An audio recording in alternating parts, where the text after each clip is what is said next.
Awesome. So my first movement for this kinesiology lab practical final is the counter movement jump. So for this counter movement jump, what we're going to do is I have you put your hands on your hips, and you're just going to go down into the eccentric phase, and it's one fluid motion, so you'll go down, up, jump, and then land. Good? Yep. Awesome. And then I'll have you do it from a few other angles as well. So go ahead and turn sideways for me, and then we'll see from the final angle. Perfect. Awesome. Try and really jump up and down faster. Let's see that. There we go. Alright, so let's get into the analysis for my first movement of the counter movement jump. I'd like to preface and say that this was an emotion analysis, not a coaching in motion. So the assumption was that they know the movement initially and they're looking for assistance on how to improve it. And so I'll talk you through what was going on in my head when doing an analysis here. So initially looking at the movement, we're going to have her do a counter movement jump. So the way you do it is you have your hands on your hips. It's primarily in the sagittal plane, but it does require frontal plane stabilization.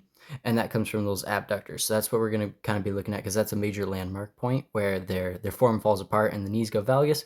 The other thing we want to look for is just improper trunk positioning as well as improper depth. So if they go too far down in the eccentric phase, they're going to lose a lot of power from that stretch shortening cycle. Or if they have knees valgus, there's going to be diminished returns as well. So initially we can take a look at this video. So let's see. A few other angles as well. So go ahead and turn sideways for me. So you can see there that the knees went valgus as she stepped down and goes there. So there's knees valgus. That's a major priority as far as interventions go, because everything superior of that is going to have problems with their positioning. So you can see that there's a forward trunk fold from that knees valgus. And that's just because with that pronation from the knees valgus, there's going to be diminished a line of pull with the muscles. So the quadriceps, the gluteus maximus, the hamstrings, even the gastrocs, they can't properly contract and produce that force through triple extension. So that's going to reduce ground force reactions, and overall it's going to go there. So then following from the side view, we're going to also look at that. So there's a good forward trunk lean that's more significant than we want. So that could be something to view as priority as well. But it may be because of that knees valgus, because we saw that from the sagittal view, and looking from this frontal plane or along parallel to the frontal plane, you can see that there's that forward trunk lean from potentially those knees valgus. Yep, and then when we have her jump, the client, multiple times, we can observe those diminished stretch shortening cycle returns, just because when there's multiple jumps in a row, a lot of it is going to be elastic potential from those connective tissues, so we can observe that. So try and really jump up and down faster.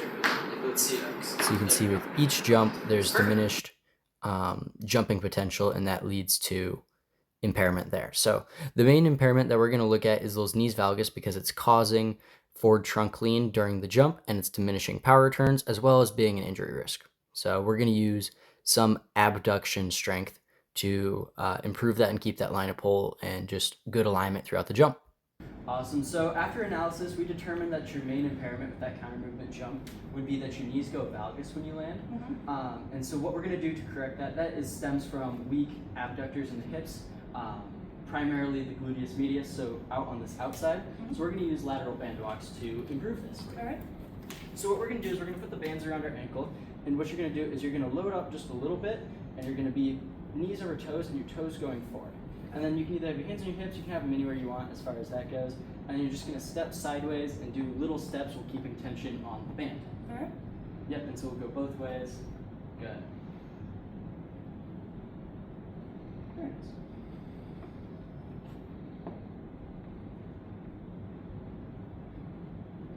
Awesome, yep. And then just stay loaded in like an athletic stance. Alright, so the second exercise we're going to do and just evaluate for you is the thruster. So what this is, it's like a front squat combined with a shoulder press. So you're going to do the eccentric phase of the front squat. You're going to come up, and then you're going to dip down, and then you'll press at the top. So altogether, it'll look eccentric, eccentric, or concentric, a dip, and then a press and a lockout phase. And then you'll reset. Sounds good.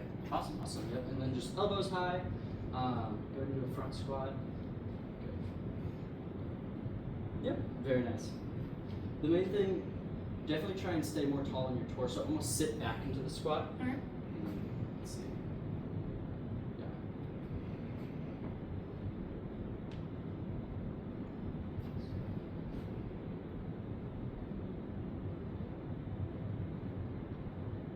Very nice. And then go ahead and turn just to the side so you can see the side view.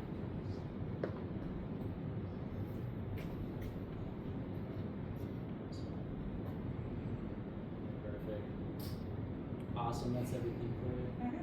Then for an analysis and evaluation of the second movement, which is the thruster, this movement works in all three planes. It's multiplanar because there is shoulder abduction as well as flexion. And then the front squat portion of the movement is primarily in the sagittal plane as well as the overhead press. But at the lockout of the overhead press, there's also transverse action from internal rotation of the shoulder. So the main thing we're going to be looking here for is we're going to be looking at squatting form as well as pressing form. So we want to see, do they fold forward? Is the foot positioning good? Is there external rotation? Are they having issues with valgus or varus knees? And then just general pressing form. So do the shoulders internally rotate? Are they locking out? Is there one side that's asymmetrical compared to the other? And so we'll just kind of take a look at that here.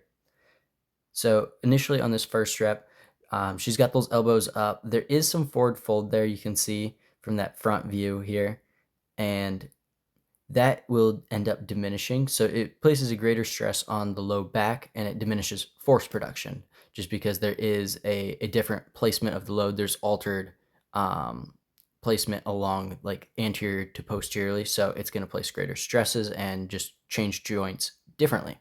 So what we want is we want a more upright posture because that's going to keep the back good and situated as well as allow the gluteus maximus and the quadriceps to generate force through that front squat. And then that'll also work with the stretch shortening cycle of like the dip phase for the pressing. So going back through and looking here one more time, there's a little bit of a forward fold, but that dip and press is good. So the main priority we're looking at for this intervention would be likely a squat intervention, possibly using like a goblet squat, which places a anterior load similar to the front squat, but it still works by using gripping from like a kettlebell or a dumbbell where they can't necessarily fold forward and they have to sit back into that squat. And then the other thing I'm seeing is that the feet are fairly narrow and there's not a lot of foot external rotation for them. So that could be resulting in that. I don't think it's necessarily a dorsiflexion issue. And then looking from the side, we can also see that there is a fairly significant torso forward lean. So yep, right there.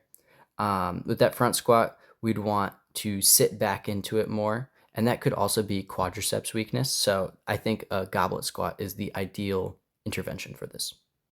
Awesome. So an intervention that we're going to do for that thruster that we just did, the main things I saw were a little bit of forward lean in the squat, which can be a mobility issue, or it can just be a form and coordination issue. I think if we practice a front squat with a goblet squat, we'll be able to sit back more on our heels and improve that force production just through lines of pull. Sounds good. So what we're going to do is you're going to hold it like a cup, kind of, with your hands cupping one of the dumbbell sides. Then you're going to have your feet slightly externally rotated, and then you're going to go ahead and you're going to sit back like you're sitting into a chair and staying upright with your torso. The main things you want to keep is like a neutral back, so you don't want to round your back or you don't want like to arch your back. You just want to keep it neutral, sit back, and then come. All right. Awesome. Good. Do a few reps and I'll critique you as we go. Very nice. Yeah, try and sit more into your heels a little. Okay. Good. That's looking good. Go ahead and try and maybe take like just a micro step apart and then Okay. externally rotate a little bit more. Sounds good. Women with a little bit more acute angles, it can cause them to forward fold if their feet are too narrow. So that's looking much better. That's doing good. Very nice. Just really focus on engaging the core and trunk.